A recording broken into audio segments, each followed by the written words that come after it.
So we're lowering the tax rate for the middle class, for everybody. But we're bringing the small business tax and the business tax down.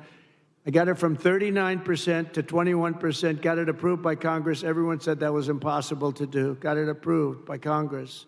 Nobody thought it was possible. Now I'm bringing it from 21 all the way down to 15. So we'll now have the most.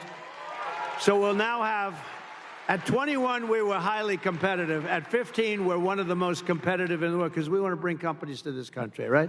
She wants to raise the tax for everybody so they all leave and there go your jobs. Think of it. By contrast, Kamala, known as the taxing queen back in San Francisco, is demanding a 33% tax hike on all domestic production. In addition, she wants the largest capital gains tax in the history of our country, and maybe the history of the world. She even plans a tax of unrealized capital gains. So she wants a tax on unrealized capital gains. So if you don't sell your stock or your company or what, you have to go out. And some companies don't make money, but they're very valuable companies. They'll have to go out and beg, borrow, and steal to pay tax. This is a communist tax, it's called. And it's never used. Nobody's ever even heard of using it.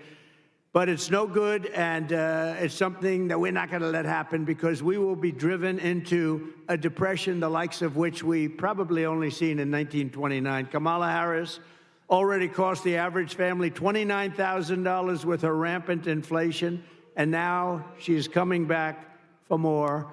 So we're not going to let that happen. Her plan would raise taxes by $4.1 trillion, hiking the typical family's taxes by, congratulations, $2,600 a year, reducing GDP because people won't do business here.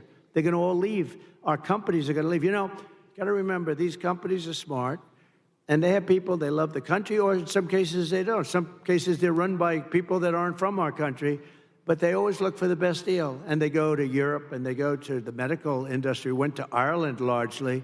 They go to the country that offers them the best deal. They go to China. China loves to have them. But it's going to be reducing GDP by 2%, lowering wages by 1.2%, and killing off almost 1 million full-time jobs. That's her thing. It's crazy.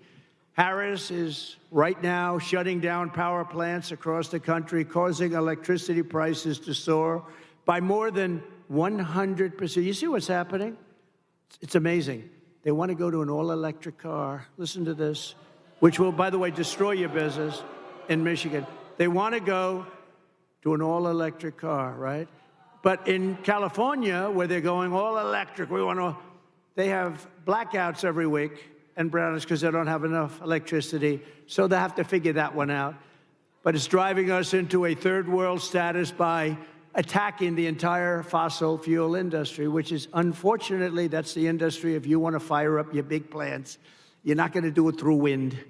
The wind isn't blowing, darling. Let's turn on the television. Let's try it anyway. I want to see President Trump make a speech tonight. No, darling, the wind isn't blowing. We have no juice in the house. We have no juice.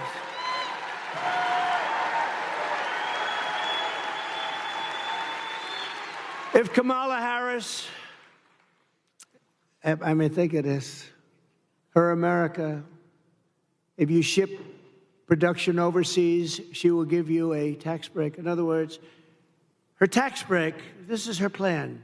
It's a plan for stupid people. Her tax break is that you'll get a tax break if you ship your product overseas. No, it's supposed to be the opposite.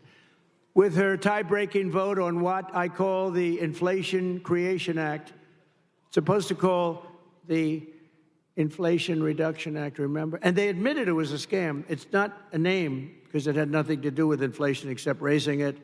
It was really a way of getting money for the Green New Scam. So they actually admitted the Inflation Reduction Act was a scam, but I call it the Inflation Creation Act. I actually like the way that sounds, pretty good. She is going to create tremendous inflation. She's sending billions of dollars to Chinese battery factories, Chinese solar factories, and Chinese electronics factories. And we don't have to send anything. All we have to do is make it expensive for them to send their product into the United States, and they will end up building, or somebody else will, those plants in the United States. In other words, tariffs to me are the most beautiful word. Other than my chart, I love that chart. Other than my chart, it's one of the most beautiful things I've ever seen. It's going to make our country rich. Unfortunately, we have a lot of stupid politicians in Washington. They don't like it. It's actually they're learning, though. They're figuring it out. It'll make our country rich again. Our country right now owes $36 trillion. It's going to make us very rich very fast, and the rest of the world will be living with it, and they'll be fine, and we'll help people out, too. But it's time that we took care of ourselves. It's time we put America first.